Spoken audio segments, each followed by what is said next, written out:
The Iron Giant is my favorite animation movie. Oh, great. So thank you. I don't remember the movie coming out in theaters in Spain, but for sure I saw it.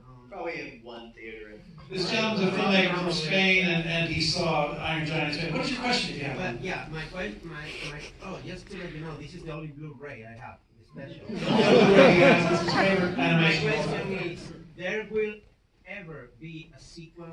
Will there ever be a sequel? Yeah, I kind of feel like the story's told. Myself. Thank you.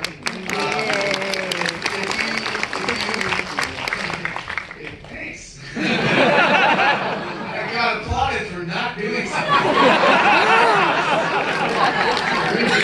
Really looking up. No, I just think certain movies, I think there's a tendency now, if a movie works or people like it, then it's automatically, are you going to do it again? Yeah. Are you going to do it again? And again? And then again? And it's like, why don't you and Marvel and Star Wars and you all kind of collide and make a big syrupy mess, okay? And it's like, no, it doesn't sound good to me. But I mean, there's never been a sequel to E.T., and that was a massively successful movie, and I'm actually so happy that Spielberg has not done that, because he felt like the story is told. And it's like, yeah. You know, if you happen on something like Indiana Jones, then another movie makes sense. But, Right. It was like a James Bond. It's something like sort of, that. yeah. It's a ritual to the picture. And there's the great novelist Thomas McGuane. He once ended a chapter in a very eccentric place and an unexpected place. And he was asked about it. He said, "Well, if the reader can imagine a better scene than I can write, I prefer to just cut it right there and let them imagine it." Right. And in a way, it's a good rule of thumb for sequels. If the audience can come up, because he opens his eyes at the end, we've got a sequel in our heads. We don't. Yeah. So, your question first, and then you guys. Yours, sorry. Okay, a couple of things there. Number one. What was it like getting Frank and Ollie to play the train engineers? That was actually really nice. Oh, well, it was great. What was it like to get these guys to play the train engineers?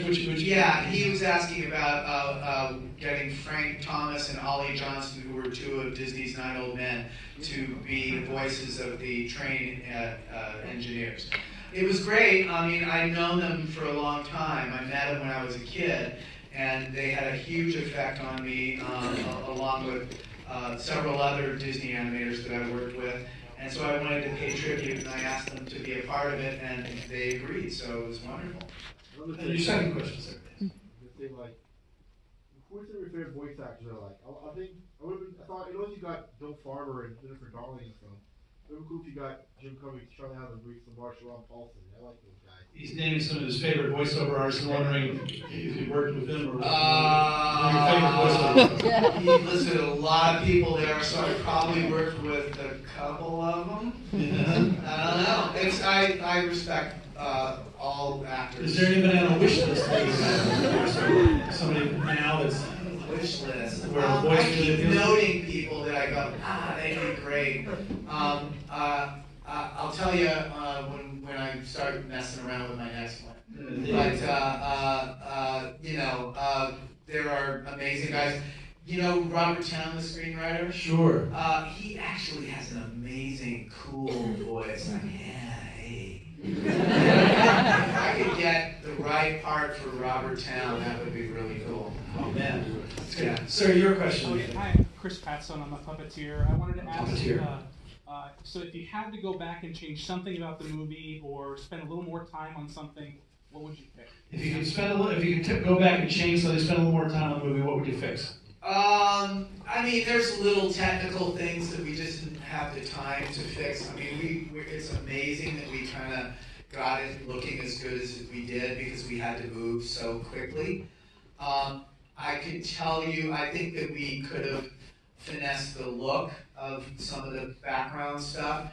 We had to move so quickly that we kind of had to design things in haste. And while I like the way the characters are designed, sometimes I wish we went on a research trip to Maine but when we went there, it was the worst time to go. It was like the end of winter. So it was absolutely, there were no leaves in the trees. It was rainy, it was stormy, and it was like, our movie takes place in the fall. And, so, it's that kind of stuff. By the end of the film, the animators were way better than they were at the beginning because our learning curve was so steep. So I felt like we were one film away from the Super Bowl, you know what I mean? But I'm really impressed at the work everybody did under really tough conditions, and I'm proud of the film. At one point we had a bigger action climax at the end, and some of it was just, but it was, we were just barely holding together doing what we were doing, so it would have killed us to do the sequence. But it had a part where the giant had to dive underwater, and Hogarth was drowning, and he sees that he's drowning, but he has to keep below the water, so he makes a bubble of air and brings it down to Hogarth in his hand. And there's a submarine that launches at them, and he misses. He turns, and the torpedoes miss him, and it hits the base of that really steep rock cliff, and the cliff face starts collapsing into the water. And I mean, it was like crazy. And it was really cool. But we had to hone it down to do the one that we did. And once we honed it down, there was no way to engineer it back. Because when Warner Brothers said, do you want to do is there anything you want to do to the film that you would have loved to have done, and we'll make it a special edition, which is what you saw tonight. And I wanted to do that because I thought I could hit them up for a few million to do it really well. But it now has been engineered to be exactly the way it is, and there was no way to backtrack and get into it. So the only stuff that I did to the film was stuff that we intended to do and recorded for initially, and just cut for time.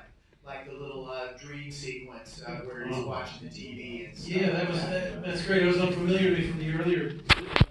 Yeah. So well, we did the sound recording and we ordered the sequence, but we just didn't execute it because we had to watch for the time. Wow. Now, thank you. I'm going to go up here. I'm going to get some of the folks in the back there. You waving your hand, yes. Hey there. And I'll come back to you guys. My name's David. I got into animation because of you and this movie. I wanted to say thank you. I'm sorry. Take your pick. 3D more. Okay. In any case, what did you think of the cameo of the Iron Giant in Ready Player One? It was really fun for me because Steven Spielberg gave me my first chances to write and direct. The very first things that I did as a writer and director were 2 episodes of Amazing Stories, one of which was animated that I got to do, and the other thing was I got a screen credit on Batteries Not Included. Now, there's very little of what I did in the film.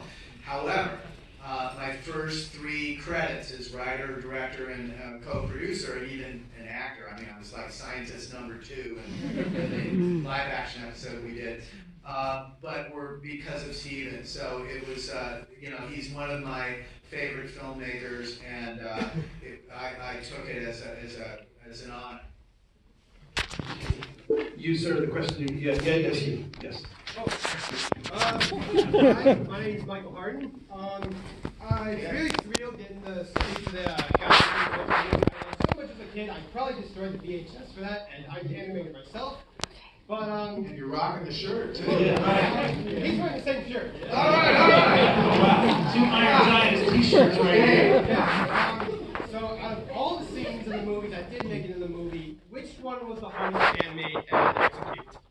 That did make it. That did make it into the movie. Yeah. Okay, the ones that got to be Hardest to animate. I mean, the whole thing was hard, mainly because of the speed that we had to work at.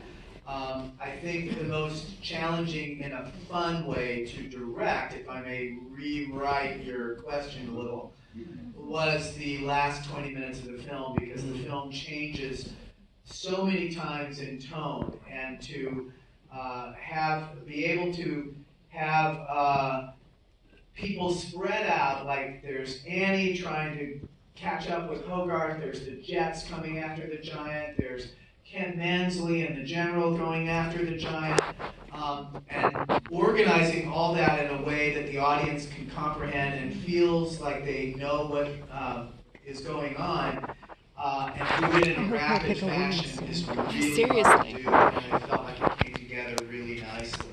And there were quiet moments with him in the snow, and he takes off the Superman thing, and then there's kind of a couple of comedic moments, and there's a lot of suspenseful moments, and just being able to do all those changes in that short amount of time was a challenge, and I felt like we pulled it off. The favorite acting scene for me is the scene where Hogarth is talking to the giant and explaining death to him. That's a really sensitively animated scene, and I was really happy with how it turned out. Just parenthetically to follow up a little on your question, it struck me watching it this time that a lot of these pivots in tone that you pulled off. I mean, it's like watching a Fred Astaire dance. I mean, it's so well choreographed, this movie, in terms of those tones. Well, it's from studying guys like Spielberg, you know, who managed to do it flawlessly. Well, it occurred to me, and tell me if this bears out, that because you had almost like a keyboard of different characters, each of the characters is so vivid and serves a different purpose. You know, the beatnik, the mother, there's, you know, the crazy fanatical, you know, guy, the cold warrior, and then there's the general who's very different from him. And it's like, in all those tones that you got going, you would pivot from character to character, so each one of them had a tone of their own, that scene within that crowd, so that you were able to jump like that. Well, I think that also, my interest in that came from the Disney animators, who were very good with showing you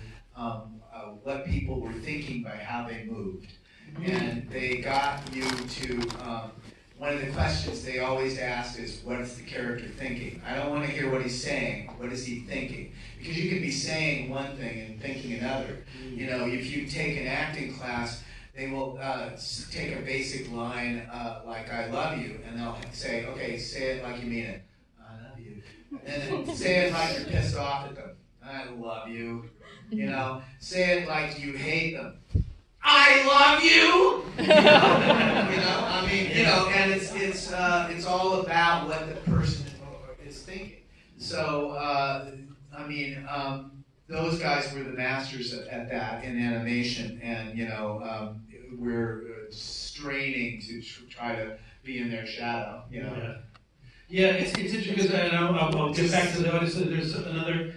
You trained with, you mentioned 2 of the 9 old men. At CalArts, you know, there was a special unit that they developed for animation students. I was an animation student before that, and but you know, they were Jules, right? Yeah, with Jules Engel. Yeah, we were the Bohemians, and you guys were brought in. Bohemians, though. Yeah, I snuck over there a few times. Yeah. I'm so glad you did, because we were told that you guys were forbidden to mix with us, and the first week. No, Henry Selick mixed. Oh, yeah. He was by. By animation. By philosophical. By philosophical, I guess, yes. Well, it's a little more detail about, you know, because it was understood. Bohemian. Yeah, well done. So, those 9 old men, or at least the 2, how many of them were survived? Because I knew that they were a little irritated with Jules and the sort of wild guys, because they wanted to teach real traditional animation. Well, yeah, they basically felt like character animation was becoming a lost art, and really Disney was the only one who could pay for full animation at that time. Right. And so every once in a while there would be a fluke thing, like Richard Williams would get to do Raggedy Ann or something like that. But those were really rare. And the Annie Awards, which are like, they're happening tomorrow night, yeah. But back in those days, if you made an animated film, you'd get nominated for an Annie Award, because there were no choices. So really bad films would be nominated for the award because they only had 4 nominees, you know? There were only 4 animated films made. Yeah. So it was a very strange time in animation, and I think that they were worried that acting through animation was going to disappear. Yeah. I want to return to the audience, and you had a question, sir. We got to have a female question at one point. Oh, yeah. Yeah, you first. Hang on. Sorry about that. Hi, I do have a question. So in a recent interview, I read that you'd like to establish an environment or work in an environment where it is all about the work. However, the reality is that if you're not white and if you're not a man, it's really hard for it to be all about the work. So how do you, as a director and as like an authority figure in this field, how do you establish an environment where everybody has a voice? This is a very important question. So how do you establish all the I think that is being established as we speak.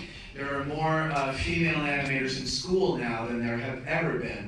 When I was going, we had 3 in our class of maybe 20. And now they are more than half, according to several of my friends who teach. A huge number of women are pursuing animation, which was considered kind of a male occupation, and I don't know why. I can't tell you why. In the 40s, there was Retta Scott was the only female animator. There were female designers and inkers and painters. The Hanna-Barbera was like always, but they wouldn't let them animate. Yeah. But it was definitely sexist and hard to break through. But I think really, I don't care anybody's color, their nationality. I only look at the real. Just show me the real, show me the drawing, show me the thinking. And that's what I'm interested in pursuing. And so how do we do it?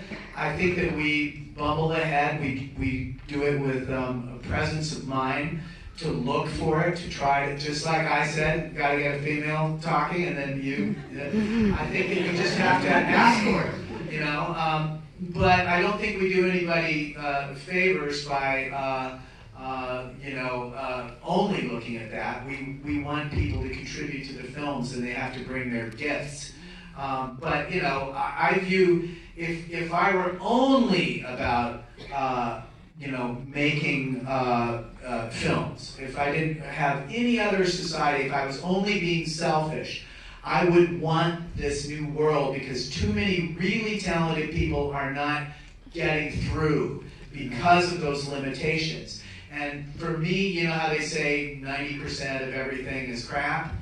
But that means maybe 10 to 5% of stuff is really good. And if I have more kinds of people coming in and taking a shot, I have a chance of getting more great people. Because great people are scattered everywhere, in every group, in every country, either sex or non-binary, whatever. Your artistic talent doesn't care what you look like or how old you are or what your skin is colored or what sex you are. Talent is just given out all over the place. And so just selfishly, I want that world that we're talking about to happen because it means I get to work with more talent. Welcome Is that back an answer? That work? You sound like you're looking for something else. Well, I could say more. For example, let's say... No. What I'm saying is when you are in a writer's room or any type of room where you're making decisions and a majority of the group is part of one demographic, how does that one demographic that has very shared experiences and ways of thinking see the world through someone who doesn't think that way necessarily? Let me repeat that. When you're in a writer's room, which has a very large group from one demographic, and you've got the minority demographic, how do you make that work? How do you break out of that? Tell me again. I'm sorry. Their experiences are all united, and everybody has the same experience, but other groups do not. How do you break through that? Is that the question? Well, I think that Pixar is making a huge effort to change that dynamic. But part of what you have to do, and no one really wants to hear this, is you kind of have to step up. And meaning that people are going to be pushy because it's showbiz. Everybody has to assert themselves. And so everybody does, and it sort of favors the people that assert themselves. I mean, when I was working on The Simpsons, the writers, I was on the first 8 seasons of The Simpsons, the writers would sometimes be in a room, and they'd go, next to me, you know, and I'd go, and they'd go, and I'd say, I'd say what he just said to me, and they'd go, that's really funny. And I go, so-and-so pitched that. Well, I'm not going to be there. It's not my job to amplify what this person is saying. I'll do that for a few times, but then that person has to step up, and it's not comfortable to step up. It's uncomfortable. It's uncomfortable to assert yourself, particularly when your viewpoint, your experience is not shared by everybody in the room. But that's also why you must be heard, because the audience for these films comes from everywhere. And you want to have those other voices in the room. But it doesn't favor quiet, reserved people. It's too much of a brawl. And that's just what making movies are. Everybody says they're like wars and stuff, and they don't have to be. But everybody's kind of got their own idea. If you make the mistake of saying, oh, what should I do here? Everybody will go, it'll just be like a bunch of nonsense, you know. If you could go to one person at a time and do that, but it's like a feeding frenzy. It's like chucking a steak into a piranha pool, you know. And so everybody, regardless of age, religion, sex, race, has to assert themselves. And if they do so persuasively, they will be heard. More so now than ever, more so a year from now than now. But it's changing. Well, hang on, we got a little girl with a question here. Thank you. Yes. When you first were done making Iron Giant, did you think that you left out anything about Iron Giant, or what? Sure. When you, the question is, when you finished it, did you feel like you left out anything? That happens on every movie, and basically you have all these ideas, and pretty soon you have to be brutal and eliminate a lot of them, because the audience, you don't have the money and the time to make a 10-hour movie, and the audience is probably not going to see it. So you have to start chucking ideas out, and they have a saying to screenwriters, which is kill your darlings. And that means that you have these things that you really want to see, but you can't look at them that way. You have to divorce yourself from that and be kind of picky. And so, sure, I struggled on Iron Giant with how much of the Giant's backstory do we show. And I realized that you can't show much at all, because the minute you do, you open the door to more questions. So if you say, where did the Giant come from? You go, I don't know, planet Zaton. Where is it? It's so far away you'll never find it. Is it a warrior planet? I don't know. Maybe. Are they at war? Is he an object of war? I don't know. Is he part of a convoy? Did he get lost? And then, oh no, it's a race of aliens built him. What race of aliens? You know? And pretty soon you're doing a story about aliens in some other dimension, and you go, what happened to the boy and the robot? So that's part of the creative process, and it's actually one of the hardest parts of the creative process. Your question, sir. I actually have a question about Tomorrowland.